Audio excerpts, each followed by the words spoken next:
Ketika bulan Ramadan, kenapa masih ada orang yang berbuat mungkar? Padahal setan kan dibelenggu. Dua pertanyaan.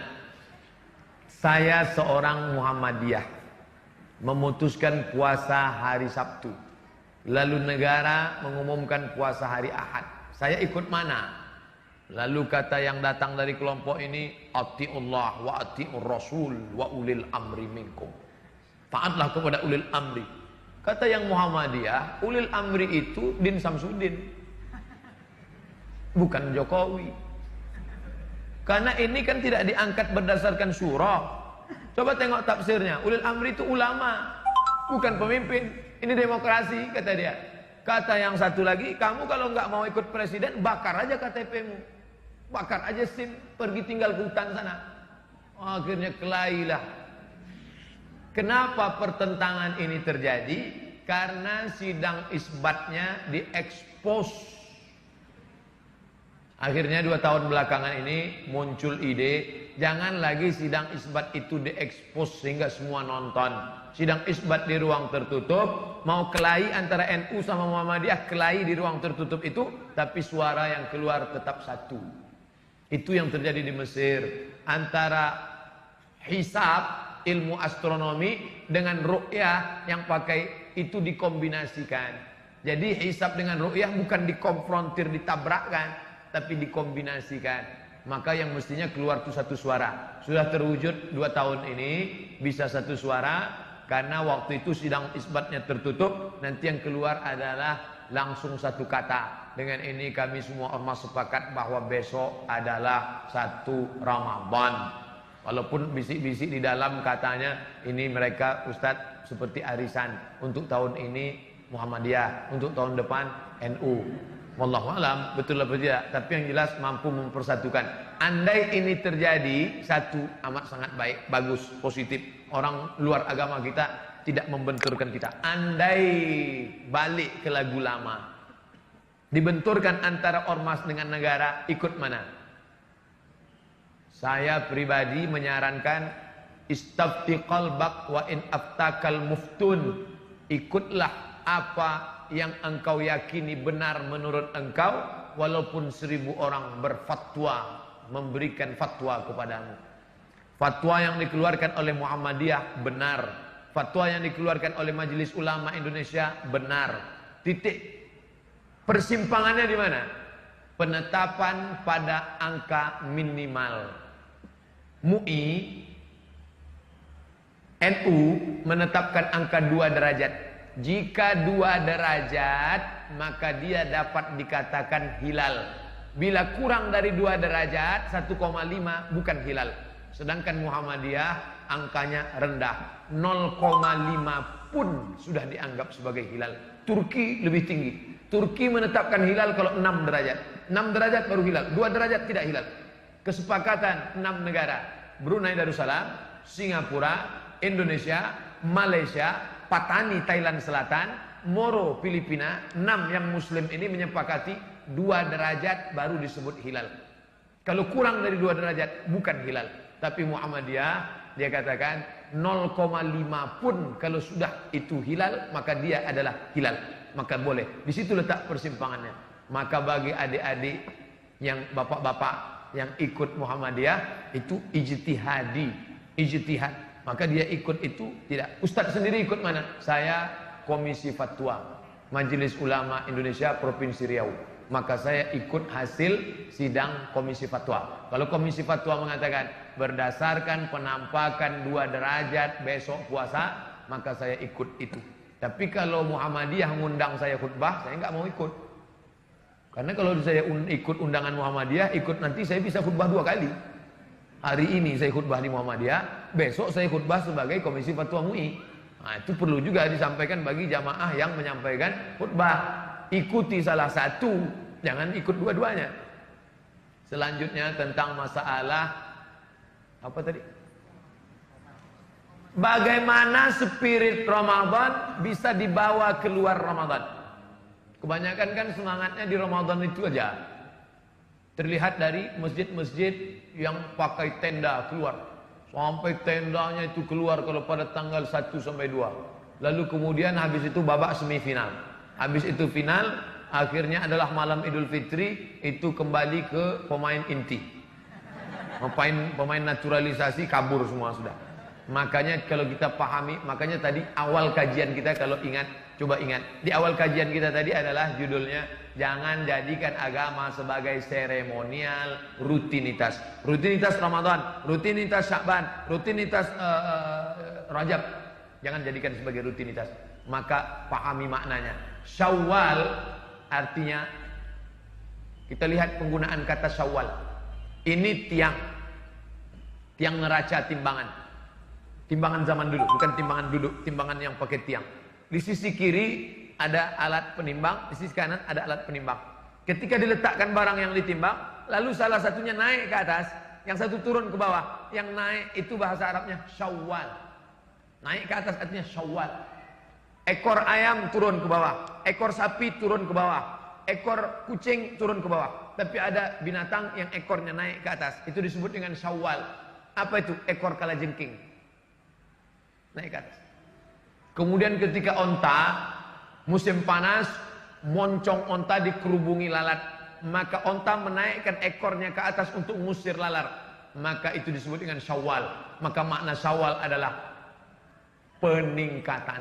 Makanya setelah Ramadan disuruh puasa 6 hari. Untuk apa puasa 6 hari? Semangat di bulan Syawal, semangat di bulan Ramadan, dilanjutkan ke Syawal.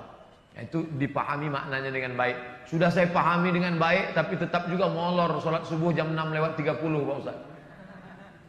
Maka sering-sering ngelihat orang sakit. Sering-sering ngelihat orang sakit itu membangkitkan semangat ibadah. Bagi yang sedang down sekarang, udah dengar ceramah nggak juga ngecas, nggak naik juga, maka pulang dari sini langsung ke rumah sakit. Kalau security-nya nanya, "Mas, mau jenguk siapa?" Semua yang sakit mau saya jenguk. Ikuti orang mati. Man syahidal janazata, siapa yang ikut jenazah hatta tusalla alaiha, sampai solat jenazah, lahu qirat, dapat 1 pahala. Wa man syahidal janazata, siapa yang menyaksikan jenazah hatta tudfana, sampai dikubur di liang lahat, lahu qiratan, dapat 2 qirat. Sahabat bertanya, "Wa mal qiratan ya Rasulullah?" Apa itu 2 qirat? Apa kata Rasul? Mithlul jabalainil azimaini, seperti 2 bukit Uhud yang besar. Maka apa manfaatnya melihat jenazah terbujur kaku, yang dulu kaya raya, yang dulu profesor, doktor, penguasa, yang dulu hebat, masyhur, ternyata kalau mati yang dibawa hanya amal juga. Memang yang paling sulit adalah istiqomah. Makanya ketika seorang sahabat bertanya, "Ya Rasulullah, ausini wa aujiz, berikan aku 1 pesan, jangan banyak-banyak, singkat, padat." Apa dia? Qul amantu billah tsumma istaqim. Istiqomahlah. Makanya orang yang istiqomah itu balasannya luar biasa. Ketika sebelum malaikat maut mencabut nyawanya, maka malaikat sudah turun berbisik ke telinganya, "Alladzina qalu rabbuna Allah." Orang yang mengatakan Tuhanku Allah, tsumma istaqamu, kemudian istiqamah, tatanazzalu alaihimul malaikah, turun malaikat berbisik ke telinganya, "Alla takhafu, jangan kau takut, wala tahzanu, jangan kau sedih, wa abshiru bil jannati allati kuntum tu'adun, berbahagialah engkau mendapatkan surga yang dijanjikan oleh Tuhanmu, dan yang dapat itu hanya istiqamah." Maka terus berjamaah, alaikum bil jamaah. Ada pengajian, datang. Ada kajian-kajian dekat rumah, di masjid, hadir. Itu salah satu cara untuk istiqamah. Lihat orang sakit, jenguk orang mati, terus berjamaah. Harus ada memaksakan diri. Kalau kena tidak ada, "Kamu kenapa enggak kajian?" "Saya ngalir aja lah seperti air." "Ngalir apa?" "Iya, kalau airnya kalau air comberan, ngalir aja lah. Terserah yang di atas aja lah." "Apa di atas?" "Cicak." Harus ada bergerak, ngerti, paham. Wallahu a'lam bishawab. Baik. Sampai kapan batas boleh mengqadha saum? Ini puasa Ramadan tahun lalu. Ini 29 hari lagi puasa. Maka puasa yang ini diqadhanya kapan? Nih, qadha artinya ganti. Ini kesempatan emas nih. Puasa, ganti puasa sekarang. Siapa yang mengganti puasa di bulan Sya'ban, hari Senin automatically dapat 3. Puasa qadha lunas 1 hari, puasa sunat Sya'ban dapat, puasa hari Senin dapat. Niatnya 1 aja. Saya niat puasa qadha, otomatis dapat 3. Jadi enggak perlu niatnya 3. Saya niat puasa qadha sekaligus puasa sunat Sya'ban sekaligus puasa Kamis. Batasnya kapan? Sampai Ramadan ini. Kalau ntar sampai Ramadan dia belum mengqadha juga, apakah gimana? Maka dia tetap qadha selesai Ramadan, hanya saja kena denda plus. Kalau di sini dia cuma qadha. Tapi kalau sudah lewat Ramadan ini, maka dia kena dua, qadha plus fidyah. Fidyah itu apa? Memberi makan fakir miskin 1 hari. Bukan 1 kali makan. Banyak orang berpahaman keliru, 1 kali makan. 1 hari makan. Ustaz, 1 kali apa 1 hari? 1 hari. 1 hari berapa kali makan Ustaz? Kamu makan berapa kali? Kalau kamu makan sehari, kasih sehari. Kalau makan sekali, kasih sekali. Makan berapa kali? Saya makannya Ustaz, nggak pernah saya hitung. Dikit-dikit makan, dikit-dikit makan. Paling tidak 3 kali. Makan pagi, makan siang, makan malam. Assalamualaikum waalaikumsalam warahmatullahi wabarakatuh. Saya belakangan ini malu dengan diri saya sendiri dan Allah. Karena orang-orang yang mengkategorikan saya sebagai orang soleh. Primus berarti, pria muka soleh. Padahal di balik itu saya sekarang terjerumus kembali ke dalam salah satu dosa besar. Saya takut menjadi orang yang dikatakan munafik dan kedok belaka di hadapan Allah. Saya tidak ngerti kenapa saya terjerumus kembali setelah sekian lama padahal tingkat keimanan amalan meningkat. Ustadz mohon untuk memberikan arahan, untuk memberikan cara kepada saya untuk taubatan nasuha. Dan mohon juga Ustadz untuk berkenan mendoakan saya sehingga tidak terjerumus. Mengapa? Why? Kenapa kembali terjerumus? Maka kalau ada orang tobat, setelah tobat dia kembali ke masa lalu, yang perlu ditelusuri adalah mengapa dia kembali. Akar masalah penyakitnya apa? Saya kembali ke pekerjaan yang lama itu Pak Ustadz karena masalah ekonomi. Oh berarti anda terjebak riba. Sebelum tobat riba, setelah tobat kembali ke riba. Berarti ekonominya mesti diperbaiki. Lepaskan dirimu dari riba. Berarti ekonomi. Apa sebabnya? Saya dulu Pak Ustadz sudah berhenti nggak lagi nyanyi-nyanyi karaoke, lagu metal, lagu hantu, lagu setan. Tapi sekarang masih. Sebabnya apa? Pergaulan. Berarti harus di-cut pergaulannya. Sebab kamu kenapa? Saya kembali ke masa lalu, perbuatan ini. Masalahnya apa? Seks. Kenapa muncul masalah seks? Karena belum menikah. Ya nikah. Man istata'a minkumul ba'ah. Siapa yang sudah mampu falyatazawwaj, menikah. Kalau nggak sanggup menikah, falaihi bisawm. Perbanyak puasa sunat. Makan berkurang, libido seksual turun, nafsu ada, tenaga nggak ada. Nafsunya ada, tenaganya nggak ada. Apalagi mahasiswa di kampus datang kawan, tengok tuh ada cewek cantik, mana udah nggak ngeliat dia. Maka disuruh banyak mempuasa sunat. Maka jangan mengobati masalah yang sebenarnya bukan inti masalah. Maka saya kalau ceramah saya mesti tahu dulu ini masalahnya apa. Jangan sampai kita bawa entrostop, ternyata orang sakit migrain. Kita bawa bodrek, dia mencret. Nggak sesuai. Maka kamu yang paling mengerti tentang dirimu. Apa masalahmu? Atasi masalah tanpa masalah. Nggak ada ya syariat. Kenali diri. Halakam ru'un lam ya'rif qadrahu. Orang yang paling celaka adalah orang yang tidak mengerti dirinya. Kamu masalah sekarang. Iya. Masalah kamu apa? Disitulah letak masalahnya Pak Ustaz. Saya tak mengerti apa masalah saya. Ini paling masalah. Bagaimana hukum menikahi wanita yang sudah tidak perawan lagi? Padahal lelaki itu belum pernah melakukan serupa kepada wanita. Apakah boleh menikahinya? Nama kitabnya Fikih Sunnah. Nama penulisnya Sayyid Sabiq. Sayyid Sabiq mengutip dari kitab Majmu' Fatawa Ibnu Taimiyah. Bunyi teksnya begini. Inishtarata bikran fabanat thayban falahul fashu. Ini perempuan, nggak tahu entah gadis entah tidak, gaya-gayanya kayak gadis. Lalu ini ada seorang lelaki, dia ingin perempuan yang gadis. Adinda, sebelum aku menikahimu, tak ingin terjadi penyesalan di akhir masa. Apakah kau menjaga kehormatanmu selama ini? Lalu si ini percaya, karena dia lihat tanda-tandanya seperti menjaga. Dia untuk menjurus langsung, dia tidak ingin menyakiti hati si perempuan. Ternyata setelah menikah, inilah yang dikatakan Imam Ibnu Taimiyah, inishtarata bikran. Kalau laki-laki ini mensyaratkan istrinya mesti perawan, fabanat saiban, ternyata tidak perawan, falahul fashu, maka dia punya hak untuk fasah. Fasah artinya pembatalan pernikahan.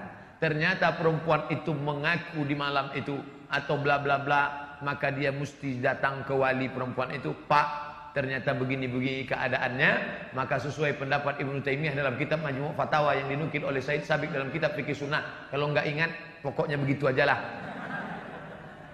Ini starata bikran, kalau seorang laki-laki mensyaratkan istrinya mesti bikr, gadis, fabanat saiban, ternyata tidak gadis, falahul fashu, maka dengan ini aku membatalkan pernikahan. Bapak nggak perlu tahu orang lain ini bla bla cerita ini, jangan langsung jangan diekspos ke FB. Ini penyakit orang sekarang. Begitu terjadi masalah, ternyata kau tidak seperti yang kuinginkan. Kasihan. Bagi yang suka tolong like and share. Bukan begitu cara menyelesaikan masalah. Selesaikan menurut tuntunan syar'i agama Islam. Tapi ternyata tidak semua laki-laki begitu. Banyak laki-laki yang siap. Kamu gimana? Walaupun tidak perawan, aku tetap menerima dia Pak Ustadz. Apalah arti sebuah keperawanan? Jadi jangan samakan semua laki-laki. Yang penting dari awal itu jangan ada dusta di antara kita. Jazakallah Ustadz, semoga Allah ridho kepada Ustadz mendapat lindungan. Amin ya rabbal alamin. Tapi ini berlaku bagi yang awal-awal. Jangan setelah anak 2 baru. Setelah anak lahir 2 baru dia bilang, ternyata aku dulu tidak bisa menerimamu, jadi ku lepas engkau sekarang. Jadi yang 2 ini gimana? Apakah puasa, sholat yang pernah tinggal wajib diganti, sementara kita sudah lupa? Segala yang tinggal sholat yang lama-lama dulu wajib diqadha. Tapi kata Ustadz kami nggak perlu diqadha, istighfar aja cukup. Astaghfirullah Rabbal baraya. Selesai. Itu pendapat Ibnu Taimiyah.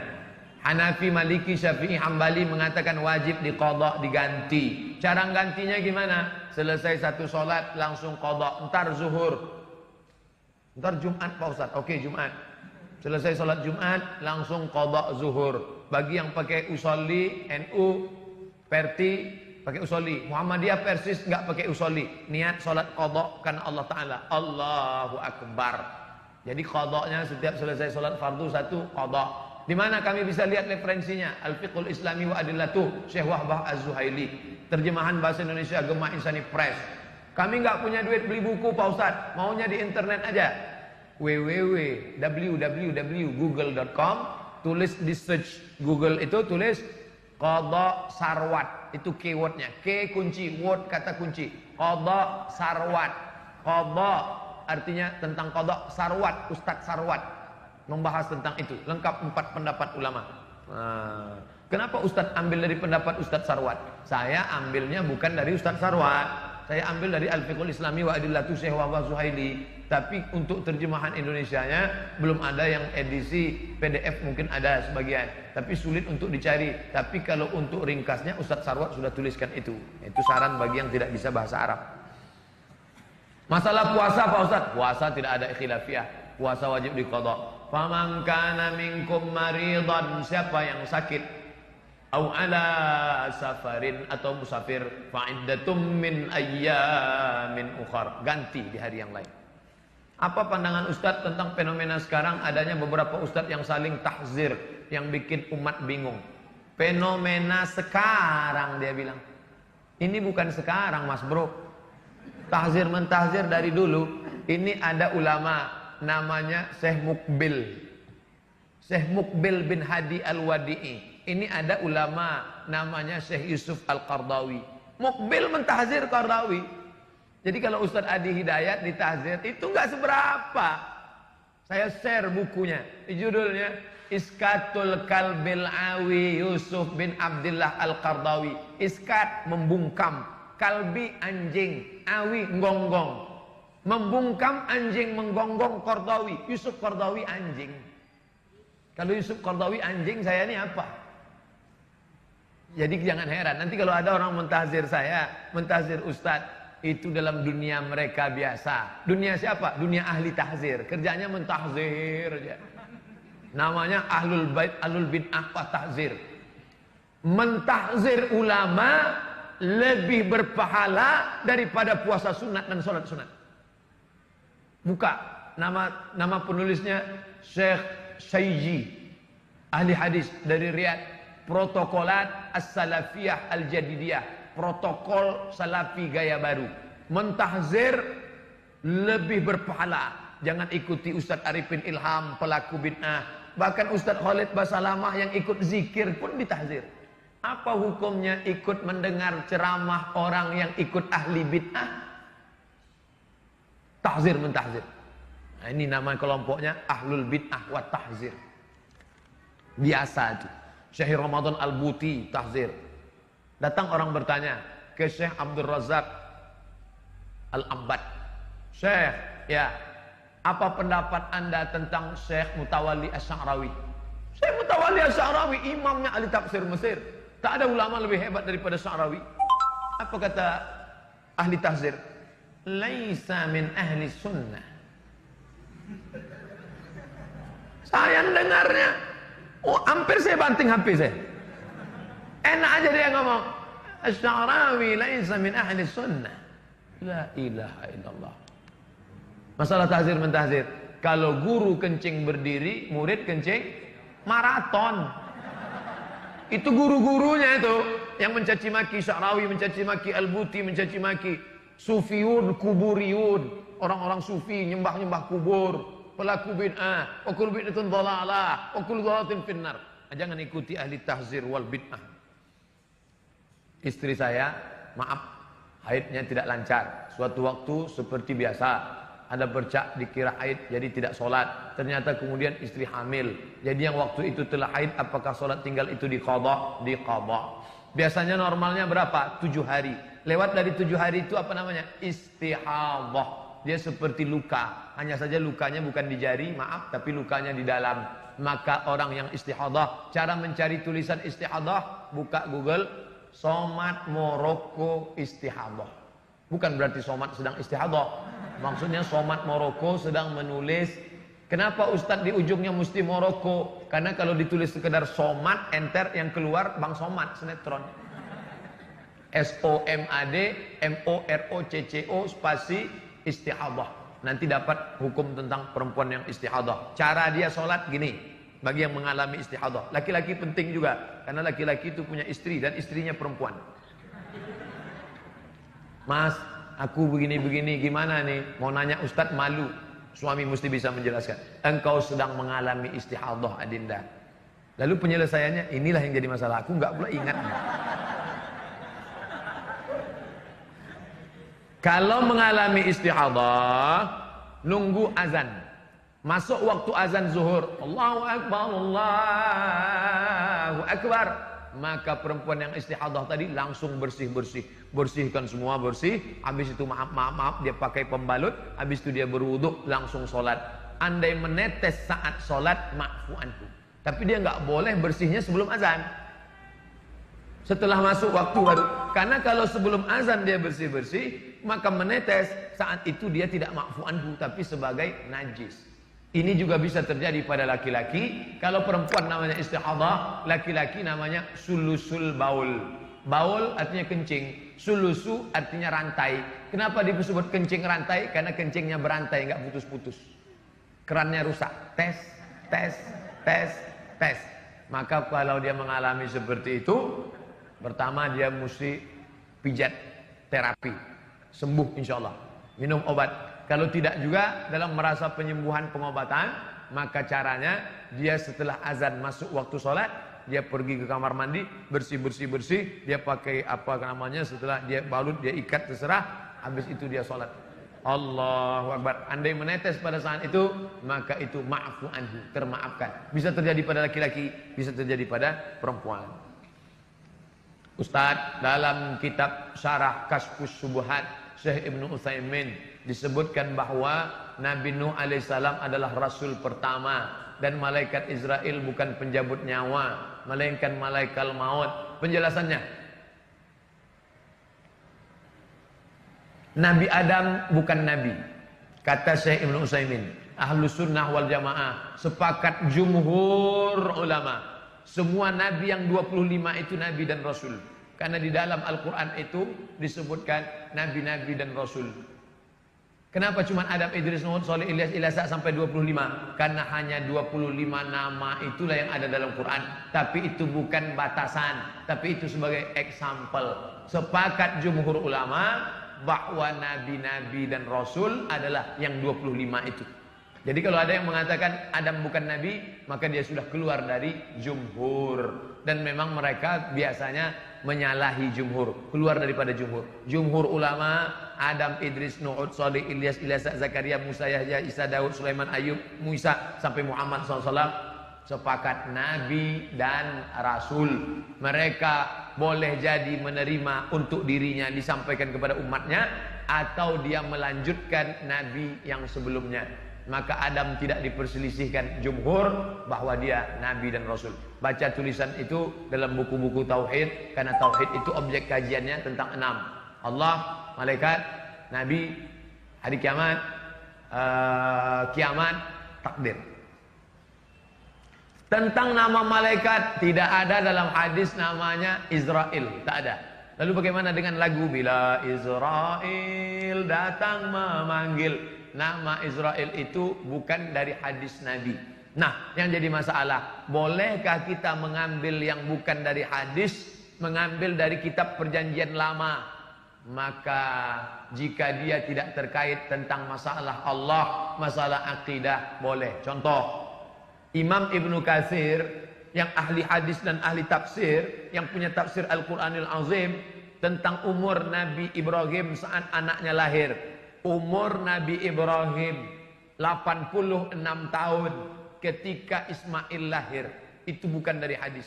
Dari mana dia ambil? Dari kitab perjanjian lama, dari riwayat-riwayat. Ini riwayat Israiliyat namanya. Israiliyat tidak boleh diambil kalau terkait dengan akidah. Tapi kalau terkait dengan kisah, terkait dengan historis, tak jadi masalah. Karena masalah Israiliyat terbagi 3. Yang pertama, yang terakhir masalah akidah. Nabi menyobek, disobek Nabi Taurat yang dibawa oleh Umar. Umar bawa Taurat, kata Umar dan Nabi, Umar sini, itu apa? Taurat ya Rasulullah. Nabi sobek. Kenapa Nabi marah? Karena terpengaruh masalah tauhid. Nabi tak suka. Tapi ada yang sifatnya masalah sejarah. Kalau masalah sejarah, maka boleh diambil selama tidak merusak akidah. Termasuklah masalah Israel ini. Maka dari dulu ulama banyak menulis. Lihatlah di kitab-kitab tafsir. Ulama-ulama fiqh terpercaya pun menyebut dengan Israel. Nah, jadi bagi yang tidak mau, persimpangannya adalah kami tidak mau pakai riwayat Israiliyat. Harga mati. Yang satu mengatakan Israiliyat pun boleh dipakai kalau hanya dalam kasus masalah historis sejarah. Ketika bulan Ramadan, kenapa masih ada orang yang berbuat mungkar? Padahal setan kan dibelenggu. Futihat abwabus sama, dibuka pintu langit. Futihat abwabul jannah, dibuka pintu surga. Wa ghulliqat abwabun nar, dikunci pintu neraka. Wa suffidat asyayatin, setan-setan dibelenggu. Saya orangnya suka penasaran. Ini hadis setan dibelenggu. Kenapa rumah makan setan tetap buka? Yang Ustaz masuk rumah makan setan, kakinya kelihatan, wajahnya enggak. Rumah makan hantu, ghost restoran. Kenapa setan tetap ada? Maka setelah saya baca, kata Imam Nawawi dalam kitab Al-Minhaj, Syarah Sahih Muslim Ibn Al-Hajjaj, kata dia, di situ maknanya, setan bukan terikat, tapi melihat iman kita seolah-olah setan terikat. Contoh, saya mau ceramah. Pas saya datang ke masjid, rupanya saya terlambat, sudah ada ustadz pengganti. Lalu saya duduk di situ. Selesai tausiah, apa kata ustadz pengganti? Waktu ustadz duduk tadi, mulutku rasanya terkunci. Apakah mulut dia terkunci atau enggak? Enggak terkunci. Lalu kenapa dia katakan terkunci? Karena ustadz ada duduk di situ, aku grogi, seolah-olah, sekonyong-konyong, seakan-akan mulutku terkunci. Begitu juga dengan ini. Apa kata iblis? Kata setan, karena kekuatan imanmu mas bro, maka aku merasa terkunci, terikat. Dia sudah bolak-balik ngajak, ayo makan, ayo makan, ayo makan, ayo makan. Tidak. Saat puasa sunat nih, puasa sunat. Bro, ayo minum yuk. Katakan tidak. Say no to drink. Makan yuk. Enggak. Aku yang bayar. Oke. Di saat engkau kuat, maka seolah-olah setan terbelenggu dan terkunci. Begitu kata Imam Nawawi, penjelasan tentang setan terbelenggu. Jadi nanti kalau ada yang nanya, katanya setan terbelenggu Pak Ustaz, kok orang masih tetap banyak sweet-sweet, orang tetap banyak buat dosa? Engkau akan membelenggu setan dengan kekuatan imanmu. Hukum baca doa iftitah dalam solat sunat rawatib apa? Sunat. Allahu Akbar kabira, Allahumma ba'id baini wa baina khatayaya, wajjahtu wajhi alladhi fataras samawati. Buka buku saya 77 tanya jawab salat, download gratis di internet. Iftitah 1, iftitah 2, iftitah 3, iftitah 4, iftitah 5. Iftitah hukumnya sunat, baik pada salat fardu maupun salat sunat. Tapi kawan saya cepat betul salatnya Pak Ustaz. Allahu Akbar, Allahu Akbar. Dia enggak baca iftitah, dia cuma baca Fatihah saja. Jadi iftitah saja, Fatihah saja sah. Baca Fatihah saja sah. Cuman ibarat makan ya nasi sama kecap doang. Tentu kita maunya full, ada sayurnya, ada dessertnya, ada cuci mulutnya, ada cuci kakinya, ada semuanya lengkap. Maka dia ada iftitahnya, ada ayatnya panjang, tasbihnya lengkap, tumakninahnya mantap. Nah, itu. Jadi jangan cuma, jadi nanti kalau kelihatan ada cepat, itu cepat betul, nasi sama kecap tuh. Ustaz, sejak guru ngaji saya tidak bisa ngajar lagi, saya jadi banyak belajar agama lewat buku dan YouTube. Bagaimana hukumnya Pak Ustaz? Ngaji lewat YouTube boleh, tapi dengan syarat yang ngomong di YouTube itu siapa. Kamu mesti tahu orangnya, orangnya ada wujudnya di dunia ini.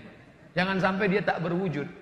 Diberitakan ada seorang, itu nggak betul. Yang suaranya aneh-aneh itu bukan orang itu.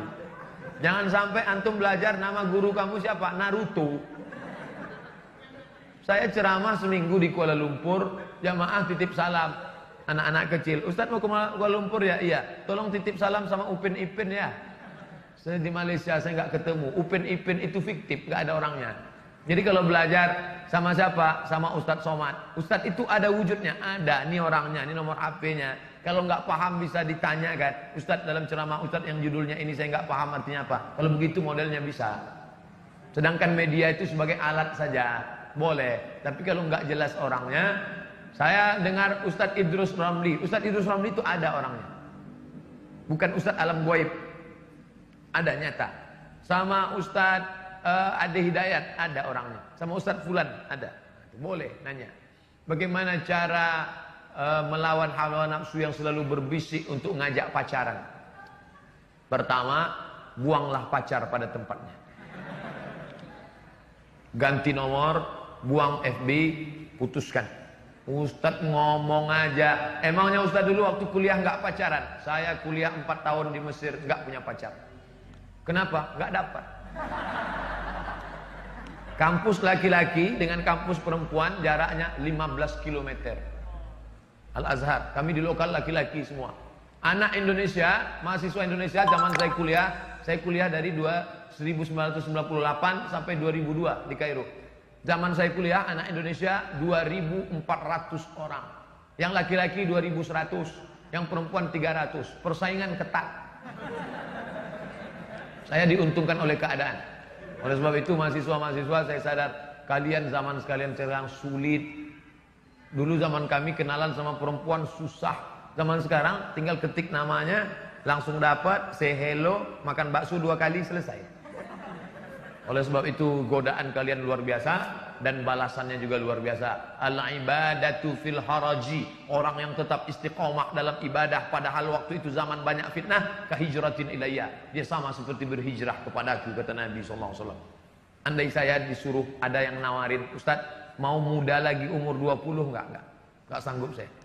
Godaan yang luar biasa. Tapi anak-anak muda yang sekarang istiqomah dari sejak kemarin sore di Masjid Kota Bandung Al-Fathu, anak-anak muda. Tadi subuh anak-anak muda. Yang sekarang anak-anak muda. Malah saya menduga nampaknya orang tua sudah banyak yang meninggal dunia. Sebab itu kalian mesti istiqamah. Putuskan kontak yang kira-kira membuat pintu kita masuk ke dalam. Namanya sadduz zari'ah, menutup pintu. Duduk berdua di tengah taman orang banyak, itu enggak haram. Duduk kita satu kursi berdua. Orang ramai di tengah taman, enggak berdosa. Tapi menurut sadduz zari'ah haram. Kenapa? Karena itu akan berlanjut kepada yang lain. Makanya hindari ini miss call. Ini sekarang banyak laki-laki perempuan katanya ta'aruf, casingnya ta'aruf, isinya pacaran. La talbisul haqq bil batil. Jangan kamu campur yang hak dengan yang batil. Tak baik. Oleh sebab itu yang agak mengarah-arah ke sana, buang. Ada SMS masuk, Ustaz, bolehkah saya membangunkan teman saya untuk tahajud? Apa namanya? Tahajud call. Itu hanya celah setan saja untuk masuk. Kalau memang sudah serius, maka datang ke orang tuanya, Pak, saya orangnya mungkin tak kaya, tapi insya Allah untuk menghidupi 7 turunan siap. Saya memang mungkin tidak soleh Bapak, tapi untuk menjaganya, mendidiknya sampai dunia akhirat, saya ingin agar anak Bapak sudi menemani saya sampai malaikat maut tiba. Kenapa enggak Israel? Kami enggak percaya hadis itu Pak. Kalau Bapak siap, saya ingin pinang anak Bapak dengan setumpuk emas dan segenggam permata. Tapi kredit Pak. Jadi nggak usah lah pacaran-pacaran. Kalian istiqomah aja, sekolah yang benar, kuliah yang betul, kerja. Buktinya kawan kita, sahabat kita menikah, dapat juga yang baik, dapat juga yang solehah, dapat juga yang soleh. Maka buat baik, niat baik, insya Allah Allah kasih yang baik. Kalau Allah kasih yang tak baik, sesungguhnya Allah ingin menguji, Dia akan berikan yang terbaik. Malah dapat 2 nanti. Soal riba, ibu saya sudah menjual motor, sudah setengah jalan. Tapi ibu saya sudah menyicil motor, sudah setengah jalan. Artinya kreditnya sudah setengah. Tapi saya baru tahu kalau itu riba. Saya harus bagaimana Pak Ustaz? Berhenti nyicil atau lanjutkan? Kalau ada yang bisa dijual untuk ngebom motor ini, hancur dong. Sisa cicilan berapa lagi? 7 juta. Ini bisa dijual 7 juta. Iya, tutup ini. Cash, lunas. Kalau ada yang bisa begitu, tutup. Kalau nggak bisa Pak Ustadz, motornya dijual. Sehingga putus. Kalau jual motor, saya jalan kaki. Yang tertinggi, tutup. Jual barang, tutup. Nggak bisa, nomor 2, jual ini. Nggak juga bisa, nomor 3. Lanjutkan sampai lunas. Darurat, tubihul mahzurat. Saya Pak Ustadz, pagi kuliah, sore kerja, satu-satunya transportasi ini. Kalau ini dijual nanti saya mati. Orang Islam nggak boleh disuruh pilih mati dengan makan babi. Masuk ke hutan, pilihannya tinggal 2, makan babi atau mati. Nggak boleh pilih mati. Aku mati aja lah, nggak boleh. Makan babi itu, potong, bakar, ambil kecap dikit. Sementara dapat pisang. Itu nama kaedahnya ad-darurat tubihul mahzurat. Yang darurat memperbolehkan yang terlarang, tapi hanya untuk sekedar nyambung hidup saja. Ya Allah, Engkau beri aku rezeki, aku lunasi ini karena inilah penyambung hidupku. Habis selesai ini aku nggak akan kredit motor lagi, cuman kredit mobil aja ya Allah. Jangan buka pintu kredit. Saya gimana agar saya bisa dengan sungguh-sungguh tobat Pak Ustadz? Karena kadang saya tobat, kadang maksiat. Tolonglah Ustadz, mohon nasihatnya. Pahami dirimu dengan baik, akar maksiatnya di mana. Kalau anak muda biasanya akar maksiatnya masalah seks. Maka jangan banyak-banyak makan libido seksual. Banyak puasa sunat. Mahasiswa puasa sunat bagus.